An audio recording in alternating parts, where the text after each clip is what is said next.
नमस्कार, आप देख रहे हैं के न्यूज नेशनल और मैं हूं आपके साथ में शोभित पाठक। तो रुक करते हैं महत्वपूर्ण सुर्खियों पर। रूस यूक्रेन की लड़ाई गंभीर हो गई है। रूसी सेना द्वारा यूक्रेन पर किए गए हमले में बहुत से लोग अपनी जान गंवा चुके हैं। यूक्रेन के राष्ट्रपति व्लादिमीर जेलेंस्की ने अपने संबोधन में रूसी नागरिकों से मदद की अपील की है। अमेरिका और यूरोपीय देशों के तमाम कड़े और अभूतपूर्व प्रतिबंधों के बावजूद रूस ने यूक्रेन पर हमला कर दिया है। रूस पर पश्चिम के प्रतिबंधों की झड़ी लग गई है। देश में कोरोना संक्रमण की रफ्तार कम हो गई है। बीते 24 घंटे में 13,000 से ज्यादा नए संक्रमित पाए गए। भारतीय वायुसेना प्रमुख वी.आर. चौधरी ने कहा कि चीन ने अंतरिक्ष क्षेत्र में हथियारों की दौड़ में नया खतरा पैदा कर दिया है। रूस यूक्रेन की लड़ाई गंभीर हो गई है। रूसी सेना द्वारा यूक्रेन पर किए गए हमलों में बहुत से लोग अपनी जान गंवा चुके हैं। यूक्रेन के राष्ट्रपति का कहना है कि रूस के हमले में अब तक 137 लोग मारे जा चुके हैं। इसमें 10 सैन्य अधिकारी भी शामिल हैं। इस हमले में अब तक 316 लोग घायल भी हुए हैं। इस बीच अमेरिकी सुरक्षा अधिकारियों ने आशंका जताई है कि अगले 96 घंटों में कीव पर रूस का कब्जा हो सकता है। कीव पर कब्जे के लिए रूस के हमले लगातार बढ़ते जा रहे हैं। रूसी फौज सुबह 4 बजे से यहां मिसाइल से हमले कर रही है और खबर आ रही कि राजधानी कीव में रूसी क्रूज मिसाइल ने यूक्रेन के Su-27 जेट को मार गिराया है। अमेरिकी रक्षा अधिकारियों की आशंका के बीच रूस के सेना कीव के और नजदीक पहुंच गई है। खबर आ रही है कि रूसी सेना जो है कीव से महज 30 किलोमीटर दूर रह गई है। इस बीच यूक्रेन ने रूस पर साइबर अटैक कर दिया है। जानकारी के मुताबिक रूस की कई वेबसाइट ठप हो गई हैं। खबरों के मुताबिक यूक्रेन की राजधानी कीव में शुक्रवार सुबह 4 बजे से रूस के हमले जारी हैं। कीव में आसमान से आग बरसती हुई जो है तस्वीरें भी सामने आई हैं। इस बीच यूक्रेन ने कहा है कि कीव में उन्होंने एक रूसी जेट को भी मार गिराया है। यूक्रेन की राजधानी कीव में हालात बिगड़ते जा रहे हैं और इस बीच यूक्रेन ने दावा किया है कि उसने रूस के 2 और एयरक्राफ्ट मार गिराए हैं। उसका दावा है कि उसने रूसी सेना को बहुत नुकसान पहुंचाया है। अब तक 7 एयरक्राफ्ट, 6 हेलीकॉप्टर और 30 टैंकों को तबाह कर दिया गया है। यूक्रेन के राष्ट्रपति ने अपने संबोधन में रूसी नागरिकों से मदद की अपील की है। इस दौरान उन्होंने रूसी भाषा का इस्तेमाल किया है। उन्होंने कहा कि मैंने आज का दिन रूसी संघ के राष्ट्रपति को फोन कॉल से शुरू किया था। जवाब जो है वो मौन रहा। यह मौन डोनबास में होना चाहिए था, इसलिए मैं रूस के सभी नागरिक को संबोधित करना चाहूंगा।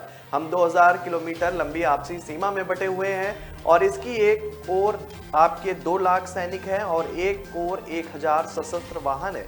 आपके नेतृत्व में उन्हें कदम आगे बढ़ाकर दूसरे देश की सीमा में जाने की सहमति दी है। यह कदम एक बड़े युद्ध में बदल गया है और कोई भी वजह, कोई भी भड़काने वाली बात, चिंगारी सब कुछ जलाकर राख कर सकती है। आपसे कहा गया है कि यह आग यूक्रेन के लोगों को आज़ादी दिलाने वाली है, लेकिन यूक्रेन के लोग स्वतंत्र हैं। आपसे कहा गया कि हम नाजी हैं, लेकिन वे नाजीवाद का समर्थन कैसे कर सकते हैं जिन्होंने नाजीवाद पर जीत के लिए 80 लाख लोगों की कुर्बानी दी। हम नाजी कैसे हो सकते हैं? यह बात मेरे दादाजी से पूछिए, जो सोवियत रूस की पैदल सेना में पूरे युद्ध के समय शामिल रहे और एक कर्नल के रूप में स्वतंत्र यूक्रेन में उनका देहांत हुआ। आपसे कहा गया कि हम रूसी संस्कृति से नफरत करते हैं। हम किसी भी संस्कृति से नफरत नहीं करते हैं। अमेरिका और यूरोपीय देशों के तमाम कड़े और अभूतपूर्व प्रतिबंधों के बावजूद रूस ने यूक्रेन पर हमला कर दिया है। रूस पर पश्चिमी देशों के प्रतिबंधों की झड़ी भी लग गई है, लेकिन रूस को इनकी जरा भी परवाह नहीं। आखिरकार ऐसी कौन सी ताकत या तरीके हैं जिससे रूस जो है मनमानी ढंग से आगे बढ़ रहा है। 2014 में क्रीमिया के विलय के समय भी रूस पर प्रतिबंध लगे थे। तब रूस की अर्थव्यवस्था काफी लचर थी। 2014 की तुलना में रूस की अर्थव्यवस्था आज काफी मजबूत है। कई विशेषज्ञ मानते हैं कि रूस ने यूक्रेन पर हमला यूं ही जोश में आकर नहीं किया है, बल्कि इसके पीछे कई वर्षों की तैयारी है। रूस ने बीते 8 वर्ष में अपनी अर्थव्यवस्था को प्रतिस्पर्धी बनाया है और वो अब इस समय सशक्त राष्ट्र की श्रेणी में है। जनवरी में रूस का अंतर्राष्ट्रीय मुद्रा भंडारण 330 अरब डॉलर था। इसमें भी दिलचस्प बात यह है कि इसमें से महज 16% हिस्सा भी जो है डॉलर के तौर पर रखा गया है, जबकि 5 वर्ष पहले 40% था। इसके अलावा करीब 13% हिस्सा रूस ने विदेशी मुद्रा भंडारण में चीन की मुद्रा रेमनवी में शामिल किया है। पश्चिमी देश रूस को स्विफ्ट देशों के केंद्रीय बैंकों की वैश्विक वित्तीय अंतरण सेवा से बेदखल करेंगे। हालांकि इससे निपटने के लिए चीन मददगार है। चीन ने 2015 में cross border interbank payment system शुरू किया था। रूसी कंपनियों व सरकार को लेन देन मुश्किल आने की भी संभावना जो है इस बार कम है। देश में कोरोना संक्रमण की रफ्तार कम हो गई है। बीते 24 घंटे में 13,000 से ज्यादा नए संक्रमित पाए गए हैं। वहीं इस दौरान 302 लोगों की मौत भी हो गई है। इस दौरान 26,988 संक्रमित स्वस्थ हुए हैं। देश में कोरोना के सक्रिय केस की संख्या फिलहाल 1,34,235 है। वहीं दैनिक सकारात्मकता दर जो है वो 1.28% है। अब तक कुल 4,22,884 लोग महामारी से स्वस्थ हो चुके हैं। वहीं कुल मृतक संख्या जो है वो 5,13,226 हो गई है। टीकाकरण भी तेजी से जारी है। अब तक जो है अधिकतर लोगों को टीके की खुराक दी जा चुकी है। देश में कोरोना के सक्रिय केस की संख्या फिलहाल 1,34,235 है। वहीं दैनिक सकारात्मक दर जो है वो 1.28% है। भारतीय वायुसेना प्रमुख वी.आर. चौधरी ने कहा है कि चीन ने अंतरिक्ष क्षेत्र में हथियारों की दौड़ में नया खतरा पैदा कर दिया है। उन्होंने कहा है कि चीन ने अपने अक्षम उपग्रह को दूसरी कक्षा में ले जाने के नवीनतम प्रदर्शन से अंतरिक्ष क्षेत्र को हथियारों की दौड़ बना दिया है। वायुसेना प्रमुख ने ये बातें centre for air power studies में जंबो मजूमदार अंतर्राष्ट्रीय सेमिनार एयर स्पेस पावर में भविष्य की चुनौती के उद्घाटन सत्र को संबोधित करते हुए कही। उन्होंने कहा कि पिछले महीने चीन के शिजियन के 21 उपग्रह ने एक अक्षम चीनी उपग्रह को भौतिक रूप से स्थानांतरित कर दिया है, जिससे उसकी भू-स्थैनिक कक्षा जो है वो बदल गई है। किसी उपग्रह की कक्षाओं को भौतिक रूप से बदलने का कारनामा अभी तक केवल अमेरिका ने किया था। उन्होंने कहा कि अभी तक अंतरिक्ष का क्षेत्र अपेक्षाकृत रूप से शांत था, लेकिन अब इसमें भी खतरा पैदा हो गया है। उन्होंने कहा कि भारतीय वायुसेना प्रशिक्षण आधुनिक, लचीला और अनुकूल होने की जरूरत है, जिसमें एकजुटता का संदेश भी हो। उन्होंने कहा कि तकनीकी रूप से मजबूत, अच्छी तरह से प्रशिक्षित वायु सैनिक वायुसेना की शक्ति बढ़ने का काम करेंगे। अगला कदम रोजगार दर्शन विकसित करने के लिए हमारे सिद्धांत और अच्छी तरह से प्रशिक्षित जनशक्ति का उपयोग करना होगा। एयर चीफ मार्शल चौधरी ने जोर देकर कहा कि इसके लिए संयुक्त योजना और योजनाओं के संयुक्त निष्पादन की आवश्यकता होगी। संबोधन के दौरान उन्होंने लड़ाकू शक्ति के एकत्रित और समन्वित अनुप्रयोग के लिए संयुक्त कमान और नियंत्रण संरचनाओं को विकसित करने की आवश्यकता पर बल दिया। वायुसेना प्रमुख ने कहा कि कोई भी एक सेना, वायुसेना, सेना या नौसेना अपने दम पर युद्ध नहीं जीत सकती है। इसके लिए आपसी तालमेल बहुत जरूरी है। तो ब्रेक पर जाने से पहले रुक करते हैं महत्वपूर्ण सुर्खियों पर। रूस यूक्रेन की लड़ाई गंभीर हो गई है। रूसी सेना द्वारा यूक्रेन पर किए गए हमले में बहुत से लोग अपनी जान गंवा चुके हैं। यूक्रेन के राष्ट्रपति व्लादिमीर जेलेंस्की ने अपने संबोधन में रूसी नागरिकों से मदद की अपील की है। अमेरिका और यूरोपीय देशों के तमाम कड़े और अभूतपूर्व प्रतिबंधों के बावजूद रूस ने यूक्रेन पर हमला कर दिया है। रूस पर पश्चिम के प्रतिबंधों की झड़ी लग गई है। देश में कोरोना संक्रमण की रफ्तार कम हो गई है। बीते 24 घंटे में 13,000 से ज्यादा नए संक्रमित पाए गए। भारतीय वायुसेना प्रमुख वी.आर. चौधरी ने कहा कि चीन ने अंतरिक्ष क्षेत्र में हथियारों की दौड़ में नया खतरा पैदा कर दिया है।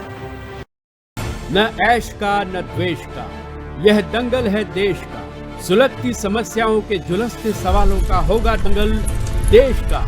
प्रशासन के प्रश्नों को लेकर होगा दंगल देश का। शिक्षा, स्वास्थ्य, समाज, कानून और व्यवस्था के आज क्या है हालात। सोमवार से शुक्रवार रोज रात 8 बजे जलपा क्षत्रिय के साथ दंगल देश का।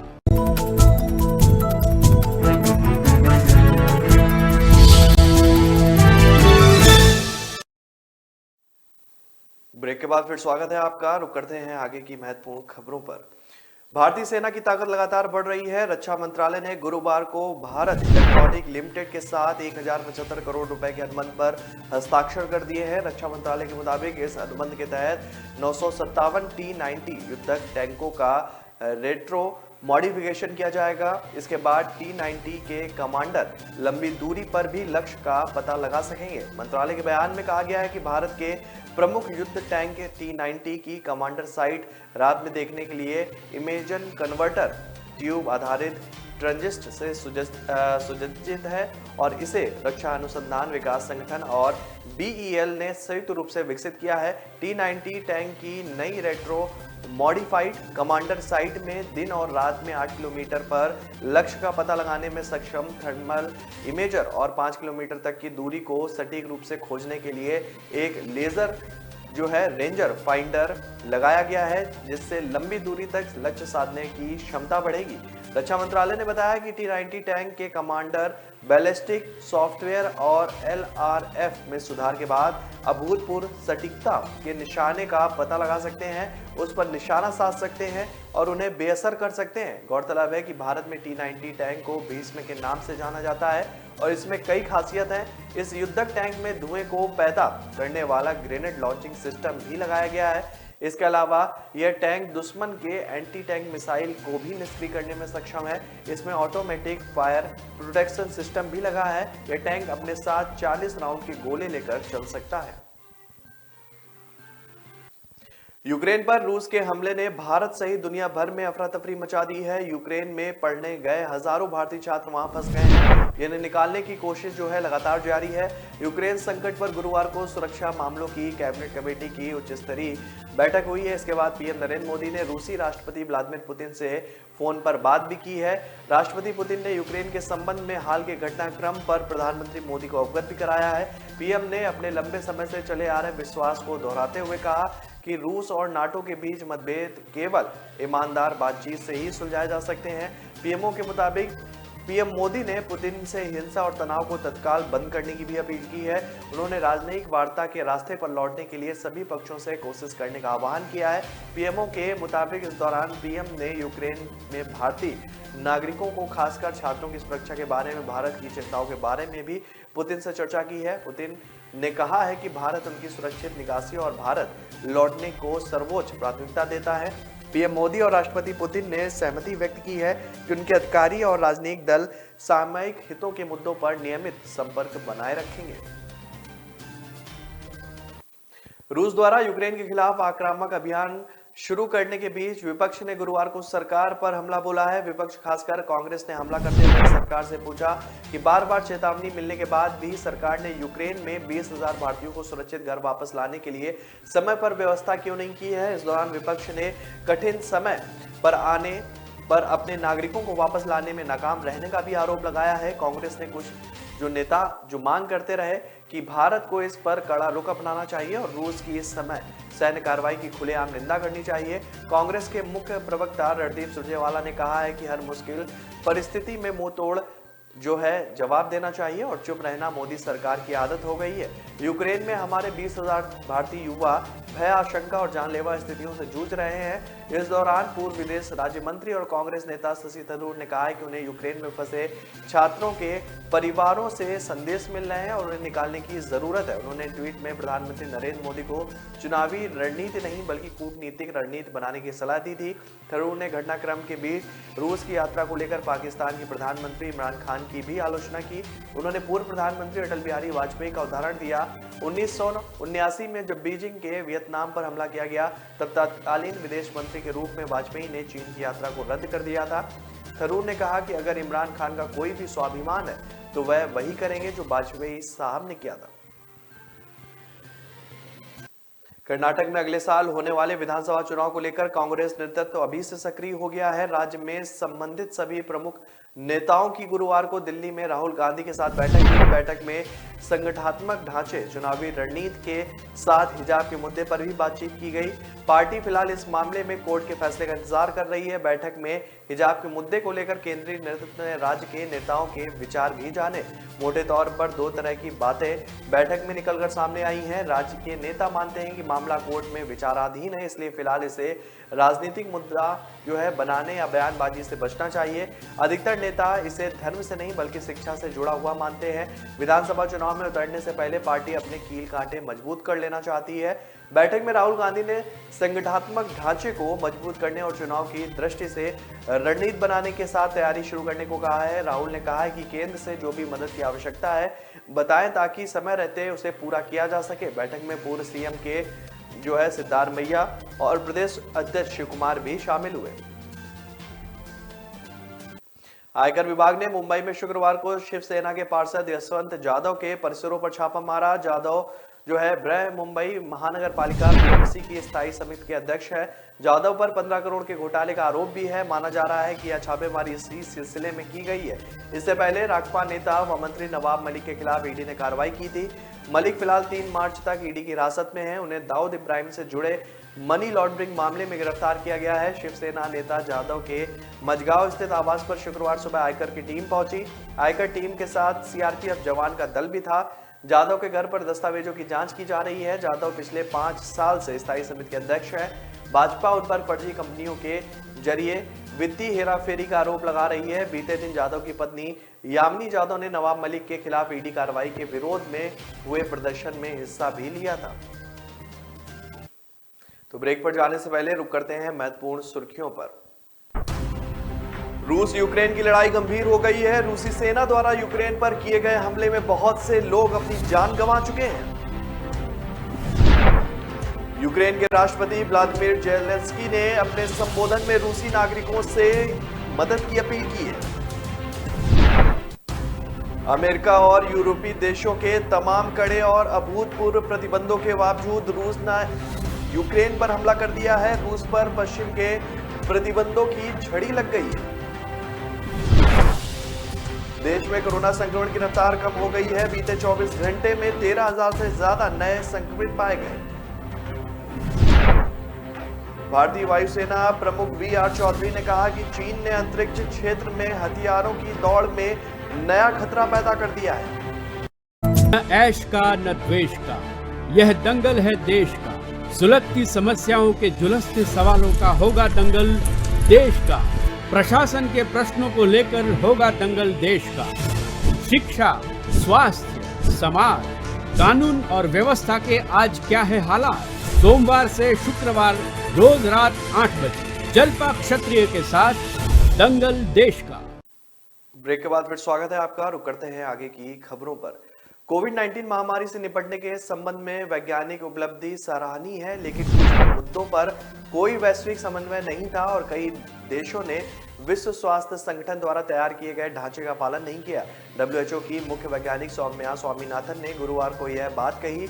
बायो एशिया 2022 में एक पैनल चर्चा में बोलते हुए उन्होंने कहा कि हालांकि कई विकसित देशों ने 90% की सीमा पर टीकाकरण पूरा कर लिया है, लेकिन अफ्रीका के कुछ देशों ने केवल 10% टीकाकरण पूरा किया है, जबकि विश्व स्तर पर टीकी आपूर्ति में आसानी थी। मुझे लगता है कि जबकि वैज्ञानिक उपलब्धियां बिल्कुल उत्कृष्ट रही हैं, तथ्य यह है कि हमने 1 वर्ष से भी कम समय में टीका विकसित कर लिया है, लेकिन जिस जगह कमी रह गई है वो वैश्विक समन्वय में कमी और महामारी के दौरान सख्त यात्रा नियम। उन्होंने कोविड-19 का एक नया संस्करण पाए जाने पर दक्षिण अफ्रीका की यात्रा को लेकर प्रतिबंधों का जिक्र किया। WHO के मुख्य वैज्ञानिक ने आगे कहा कि हालांकि दुनिया आपूर्ति की भारी कमी के दौर से गुजर रही है, जिसे पूरे 2021 में देखा गया है, यह चुनौती बहुत बड़ी होने वाली है, क्योंकि ऐसे कई देश हैं जो बड़े पैमाने पर टीकाकरण कार्यक्रम को आगे बढ़ाने में सक्षम है। उन्होंने यह भी कहा कि WHO उन परिदृश्यों पर काम कर रहा है जहां वेरिएंट प्रूफ टीके विकसित किए गए हैं और सुझाव दिया गया है कि दुनिया भर में एक वितरण मैन्युफैक्चरिंग नेटवर्क की आवश्यकता है। कांग्रेस पार्टी का उत्तर प्रदेश का पूरा चुनावी अभियान अब तक प्रियंका गांधी के भरोसे ही रहा है। उन्होंने अकेले दम पर ही सरकार को घेरने से लेकर उम्मीदवारों के चयन तक की पूरी भूमिका निभाई, लेकिन अब चुनाव के अंतिम चरणों में राहुल गांधी भी यूपी के सियासी मैदान में कूद पड़े हैं। वे शुक्रवार यानी कि 25 फरवरी को अमेठी में 2 दर्जन जनसभाओं को संबोधित करेंगे। इसके बाद वे प्रयागराज में भी एक जनसभा को संबोधित करेंगे। माना जा रहा है कि वे जल्दी ही आजमगढ़ और वाराणसी में भी चुनावी रैलियों को संबोधित कर सकते हैं। बड़ा सवाल यह है कि यूपी जैसे बेहद महत्वपूर्ण राज्य से राहुल गांधी अब तक गायब क्यों थे और अब तक अंतिम चरणों में यूपी के सियासी रण में कूदकर कितना असर वो डाल पाएंगे। यूपी जैसे बेहद अहम राज्य में जहां भाजपा अपना जो है चुनाव प्रचार आगे बढ़ाने के लिए प्रधानमंत्री नरेंद्र मोदी के साथ साथ अपने सभी नेताओं का भरपूर उपयोग कर रही है, वहीं कांग्रेसी दिग्गज का इस समय चुनावी समर से दूर होना बड़े सवाल खड़े कर रहा है। इसको लेकर सवाल भी खड़े हुए हैं, लेकिन कांग्रेस पार्टी ने इस पर कोई भी प्रतिक्रिया नहीं दी है। माना जा रहा है कि यूपी में राहुल गांधी और प्रियंका दोनों ही जो है बड़े नेताओं को कांग्रेस पार्टी एक साथ जो है खपाना नहीं चाहती। वह दोनों नेताओं के चुनाव प्रचार में किसी तुलना से भी बचने की कोशिश कर रही थी। वैसे भी राहुल के जिम्मे पंजाब के साथ साथ उत्तराखंड, गोवा और मणिपुर में चुनाव प्रचार की जिम्मेदारी थी। ऐसे में यूपी को प्रियंका गांधी के हवाले करना पार्टी के लिए ज्यादा उपयुक्त फैसला माना गया। बॉम्बे हाईकोर्ट की गोवा पीठ ने गुरुवार को गोवा विधानसभा अध्यक्ष के उस आदेश को बरकरार रखा जिसमें 2019 में अपनी पार्टी से सत्तारूढ़ भाजपा में शामिल होने वाले 12 विधायकों को अयोग्य घोषित करने वाली मांग की याचिकाओं को खारिज कर दिया गया था।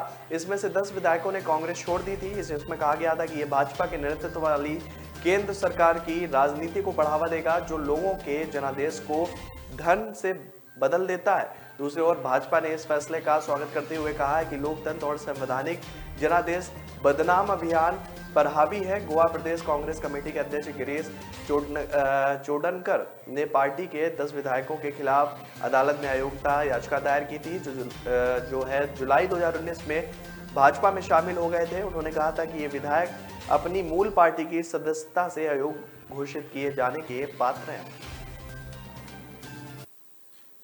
यूक्रेन में पढ़ रहे गुजरात के कई छात्रों ने एक हताश अपील करते हुए कहा है कि उन्हें यहां से निकाला जाए, क्योंकि रूसी राष्ट्रपति व्लादिमीर पुतिन ने पूर्वी यूरोपीय देश में एक सैन्य अभियान की घोषणा की है, जबकि गुजरात सरकार ने भी अभी भी यूक्रेन में फंसे राज्य के छात्रों की सही संख्या नहीं बताई है। गुजरात के शिक्षा मंत्री जीतू वघानी ने गुरुवार को आश्वासन दिया कि केंद्र और साथ ही यूक्रेन में भारतीय दूतावास छात्रों की सुरक्षित वापसी सुनिश्चित करने के लिए हर संभव प्रयास कर रहे हैं। राज्य सरकार के प्रवक्ता वघानी ने संवाददाताओं से कहा कि इन छात्रों सहित भारतीय नागरिकों को पहले से ही आपातकालीन संपर्क नंबर दिए गए थे। छात्रों को यूक्रेन में दूतावास के संपर्क में रहना चाहिए। उन्होंने कहा कि हाल ही में गुजराती छात्रों सहित कई फंसे भारतीयों को विमान से वापस लाया गया है। मंत्री ने आगे कहा कि लेकिन उस समय कुछ गुजराती विमान में सवार नहीं हो सके थे, अब वहां स्थिति खराब हो रही है। उन्होंने कहा कि मैं छात्रों को आश्वस्त करना चाहता हूं कि उनकी सुरक्षा भारत सरकार की पहली प्राथमिकता है। हमारी सरकार ने पहले भी फंसे भारतीयों को निकाला है और हम इस बार भी ऐसा करेंगे।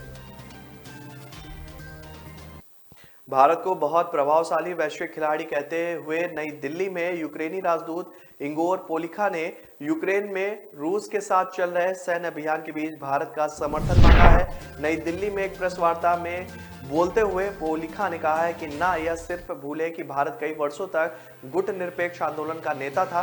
गुट निरपेक्ष आंदोलन शीत युद्ध के समय में सिर्फ विश्व तनाव को रोकने के लिए बनाया गया था। यह शांति के सिद्धांत पर आधारित था।